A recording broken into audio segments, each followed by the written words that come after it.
बिहार में क्या उद्योग नहीं लग सकते थे, कल कारखाने नहीं लग सकते थे? इसके लिए सिर्फ गुजरात थोड़े है। भाजपा साजिशन बिहार को मजदूर का फैक्ट्री बनाया है। भाजपा चाहती है कि यहाँ मजदूर रहे, यहाँ वह विकास नहीं हो जिससे लोगों को यहाँ रोजगार मिले, लोग अपना जीवन यापन यहाँ से बेहतर तरीके से कर सके। अगर यह यहाँ हो जाएगा तो फिर गुजरात मजदूर कहाँ से जाएंगे? तो भाजपा यही चाहती है कि बिहार पिछड़ा हुआ रहे, बिहार में लोग मजदूर बने, मजदूर की फैक्ट्री बन के रहे, वह भी मजदूरी करे, उनके बाल बच्चे मजदूरी करे, उनके आने वाली पीढ़ियां मजदूरी करे, तभी गुजरात को यहाँ से मजदूर सप्लाई होगा और गुजरात में जो बड़े उद्योग धंधे कल कारखाने लगेंगे उनमें काम होगा। यह तो साजिशन है। भाजपा एकदम साजिश के तहत बिहार को मजदूर बना। बिहार की स्थिति चाहे जो हो, जातिगत स्थिति जो हो, समाज की स्थिति जो हो, राज्य की स्थिति जो हो, कुछ भी हो जाए, बस उन्हें सत्ता पर काबिज रहना है। तो फिर ऐसे में विरोध का तो कोई सवाल ही नहीं है। लेकिन यह जो घटना हुई है यह बहुत ही निंदनीय है। जो भाजपा की सरकार और जो जदयू की सरकार मिलकर के बिहार को चला रही है, एक कहता है बेटी बचाओ बेटी पढ़ाओ और एक सुशासन की सरकार के नाम से जाना जाता है, उसके सरकार में इतनी घिनौनी करतूतें होती हैं और सरकार इस पर भी चुप है। यह बेहद चिंताजनक है। आपको बता दें कि अभी हमारे साथ जन सुराज के जिला सचिव, शिवहर जिला सचिव, कह सकते हैं कि संभावित विधानसभा प्रत्याशी सुधीर गुप्ता जी मौजूद हैं। इनसे कुछ हम जानने की कोशिश करेंगे। जैसा कि आप सभी लोग जानते हैं कि बिहार में इसी वर्ष चुनाव होना है और चुनाव को लेकर तमाम पार्टियां, जितने भी प्रत्याशी है, मतलब पार्टियां हैं, वो सभी लोग अपनी अपनी तैयारियां शुरू कर दी है। उन तमाम मुद्दे पर सर से हम जानने की कोशिश करेंगे। तो सर्वप्रथम तो सर आपका स्वागत है। आपका भी बहुत बहुत धन्यवाद और आपके जो व्यूअर हैं उन सभी लोगों को मेरा नमस्कार, धन्यवाद। सर, बिहार में विधानसभा चुनाव है इसी वर्ष, क्या कुछ कहेंगे? विधानसभा चुनाव है और हम लोगों की जो तैयारियां हैं बड़ी ज़ोरों पर है। हम लोग 243 सीटों पर चुनाव लड़ेंगे और बदलाव का बयार एकदम साफ दिख रहा है। लोग जनसुराज की तरफ आकर्षित भी हो रहे हैं, उनके 5 वादों से प्रभावित भी हैं लोग और इस बार जनसुराज आएगा, इसमें कोई संदेह नहीं है। सर, देखा जाता है कि जितने भी पार्टियां हैं सबके कहीं ना कहीं कोई गठबंधन दल रहता है, मगर आपका जनसुराज का अभी तक कोई गठबंधन नहीं है। आगे सर हो सकता है कि कहीं गठबंधन जुड़े या वो अकेले ही पूरे सीटों पर चुनाव लड़ेगी? देखिए, गठबंधन का तो कोई सवाल ही नहीं है। और रहा बात औरों पार्टी की कि और लोग गठबंधन करके चुनाव लड़ते हैं, तो फिर हम औरों की तरह करने नहीं ना आए हैं। हम बिहार बदलाव करने आए हैं, बिहार को समृद्ध और खुशहाल करने आए हैं। हमारा मकसद सिर्फ सत्ता पर हावी होना नहीं है, सत्ता पर कब्जा नहीं करना है। हमारा मकसद है कि व्यवस्था परिवर्तन हो, जो लोग जिस असुविधाओं को झेल रहे हैं उन असुविधाओं का खात्मा हो, उनको वह सारी सुविधाएं मिले जो एक समृद्ध राज्य में होना चाहिए। हम लोग इसके लिए चुनाव लड़ रहे हैं, इसलिए गठबंधन का तो कोई सवाल ही नहीं है। हम खुद से 243 सीटों पर चुनाव लड़ेंगे और हम सरकार भी बनाएंगे, इसमें भी कोई संदेह नहीं है। सर, देखा जा रहा है कि अभी एक मुजफ्फरपुर की घटना है, 9 साल की लड़की के साथ पहले रेप किया जाता है, उसके बाद उनको PMCH लेकर जाया जाता है। वहाँ पे क्या होता है कि 9 घंटा लगातार वो अपना मतलब तड़पते रहती है, उनको बेड नहीं दिया जाता है। उसी समय उनका देहांत हो जाता है, दम तोड़ देती है। और देखा जा रहा है कि वहाँ पे कांग्रेस के नेता भी गए हुए थे, वहाँ पे नोकझोंक हुआ डॉक्टर के साथ। मगर जो समझिए तो एक तरह से दलित वो लड़की थी, दलित का नेता बने फिरते हैं। चिराग पासवान जी हो गए, जीतन राम मांझी जी हो गए, इसमें स्वास्थ्य मंत्री को भी ले सकते हैं। ये लोगों का कोई उस पर बयान नहीं आया, ये लोग कुछ नहीं कर रहे। क्या लगता है आपको, ऐसी तमाम घटनाएं देखने को अक्सर मिलती है? जाति के नाम पर जो लोग मलाई चाट रहे हैं वो सत्ता के विपक्ष में कैसे बोलेंगे? अगर वो सत्ता के विपक्ष में बोलेंगे तो फिर उनकी कुर्सी चले जाएगी। वो जो सत्ता की मलाई चाट रहे हैं, जो सत्ता का सुख भोग रहे हैं, वो तो फिर ख़त्म हो जाएगा। और आप यह बात जान लीजिए, लोभ जब आदमी को रहता है, जब लालच में पड़ जाता है, तब वो सही नहीं बोल पाता है। अगर सही बोल पाता तो लोग खुलकर के इसका विरोध करते, लेकिन ऐसा नहीं है। उनको सत्ता चाहिए।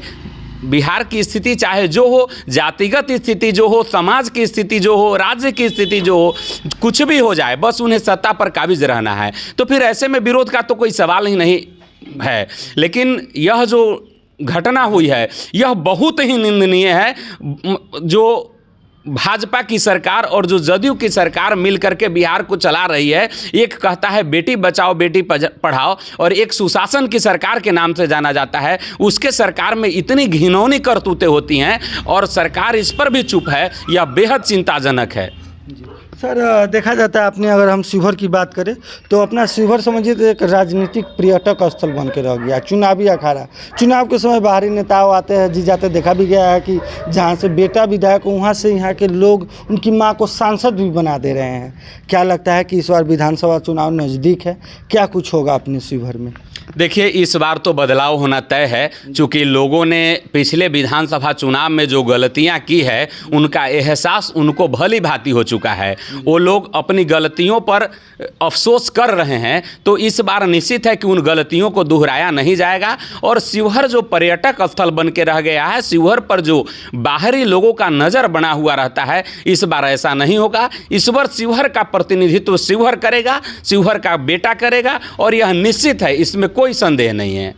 सर आपको लेकर भी काफ़ी चर्चाएं चलती रहती है कि आप भी प्रत्याशी के तौर पे रेस में बहुत आगे हैं, आपको भी लोग जनसेवा के तौर पे बहुत ज़्यादा जाने जाते हैं, अभी चर्चित हो रहे हैं।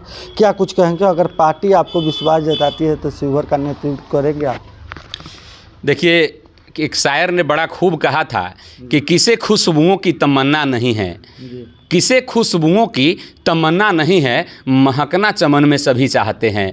तो जाहिर सी बात है कि पिछले हम जो 12 सालों से मेहनत किए हैं, हम जिस शिवहर को बेहतर शिवहर देखना चाहते हैं, समृद्ध शिवहर देखना चाहते हैं, खुशहाल शिवहर देखना चाहते हैं, उस शिवहर की कल्पना करते हैं जहां शिक्षा की व्यवस्था बेहतर हो, स्वास्थ्य की व्यवस्था बेहतर हो, सड़क बिजली की व्यवस्था बेहतर हो। तो उस शिवहर की जो परिकल्पना है, जो सपना है, हम लोगों ने आज 12 सालों से देख रहे हैं। शिवहर के हर युवाओं का संगठन मिल करके हम लोग उन समस्याओं पर काम किए हैं और कर रहे हैं जिससे हमारा शिवहर समृद्ध और खुशहाल हो। तो जाहिर सी बात है, अगर ऐसा मौका हमें मिलता है, हमारा जो शीर्ष नेतृत्व है हम पर भरोसा जताता है, तो निश्चित रूप से हम चुनाव लड़ेंगे और निश्चित रूप से हम शिवहर को बेहतर, समृद्ध और खुशहाल बनाने का हर संभव प्रयास करेंगे।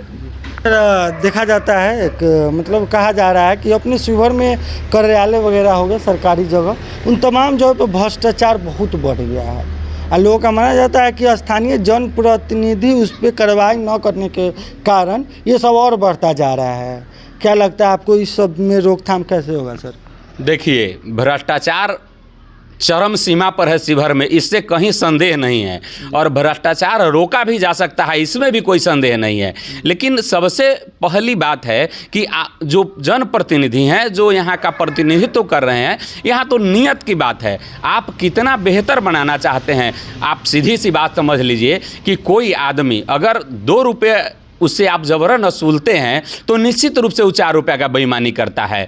तो स्थितियाँ ठीक उसी तरह है, जैसे ऊपर से पैसा आता है नीचे ज़मीन पर विकास करने के लिए, उसी तरह नीचे से जो है, जैसे बादल जो है, जो जैसे धूप पानी को नीचे से सोखता है, उसी तरह जो है यहाँ पैसे तो आते हैं, योजनाएं तो बनती है कि धरातल पर उतारा जाए, लोगों को उससे लाभान्वित किया जाए, लेकिन फिर वह पैसा जो है कमीशन के तौर पर नीचे से ऊपर तक चला जाता है और फिर बचता कुछ नहीं है। योजना सिर्फ कागज़ पर सिमट के रह जाती है, जो लाभ मिलना चाहिए लोगों को वो नहीं मिल पाता है।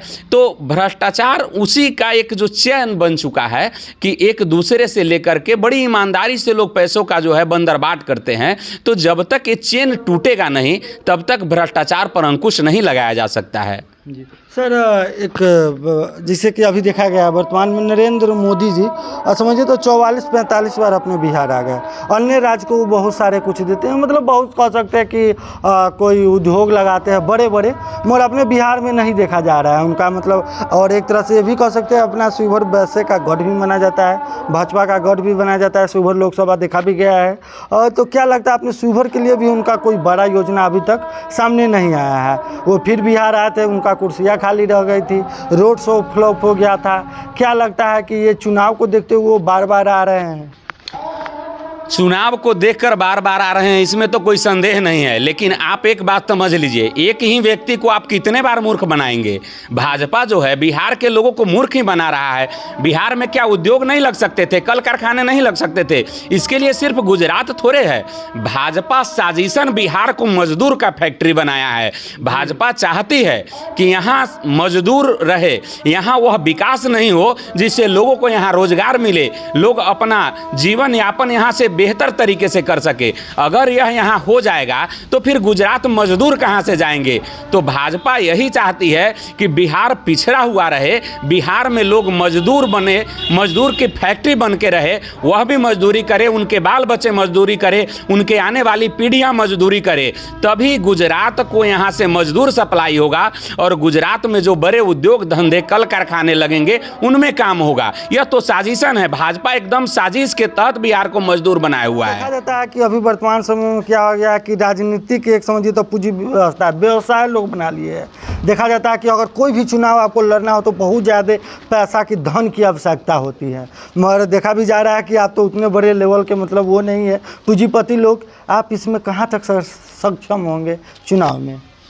देखिए, पूंजीपति की जहाँ तक बात है, लोग अब समझ रहे हैं, पहले की भांति लोग नहीं है, लोग जागरूक हुआ है।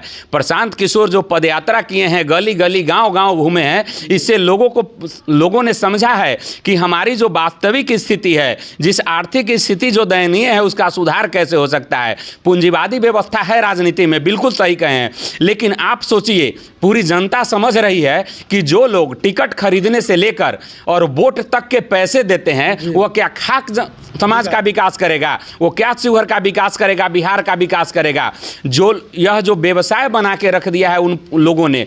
अब जो भी व्यक्ति एक साधारण सा पान का दुकान अगर कोई व्यक्ति खोलता है तो उसमें अगर 50,000 पूंजी निवेश करता है तो वह भी चाहता है कि 500 रुपये 1000 रुपये में रोज़ कमाऊं, और जो 5 करोड़ निवेश करेगा तो जाहिर सी बात है कि समाज को लूट के रख देगा, और जो 500 रुपये लेकर के वोट देते हैं उसका 5 लाख का शोषण करेगा वह व्यक्ति। इसलिए हर एक व्यक्ति का यह कर्तव्य है कि जो पूंजीवादी व्यवस्था को लागू करने का प्रयास कर रहे हैं, जो पैसे से वोट खरीदने का प्रयास कर रहे हैं, पैसे से टिकट खरीद के ला रहे हैं, उसको दरकिनार करे और अपने बीच से एक बेहतर लोग जो उनकी समस्याओं को समझता है, उनकी समस्याओं को जानता है। जब आप सीधी सी बात समझ लीजिए कि हमारे यहाँ की जो आबादी है उसमें 1/3 से ज़्यादा आबादी जो है धूप में जलती है, जी धूप में काम करती है।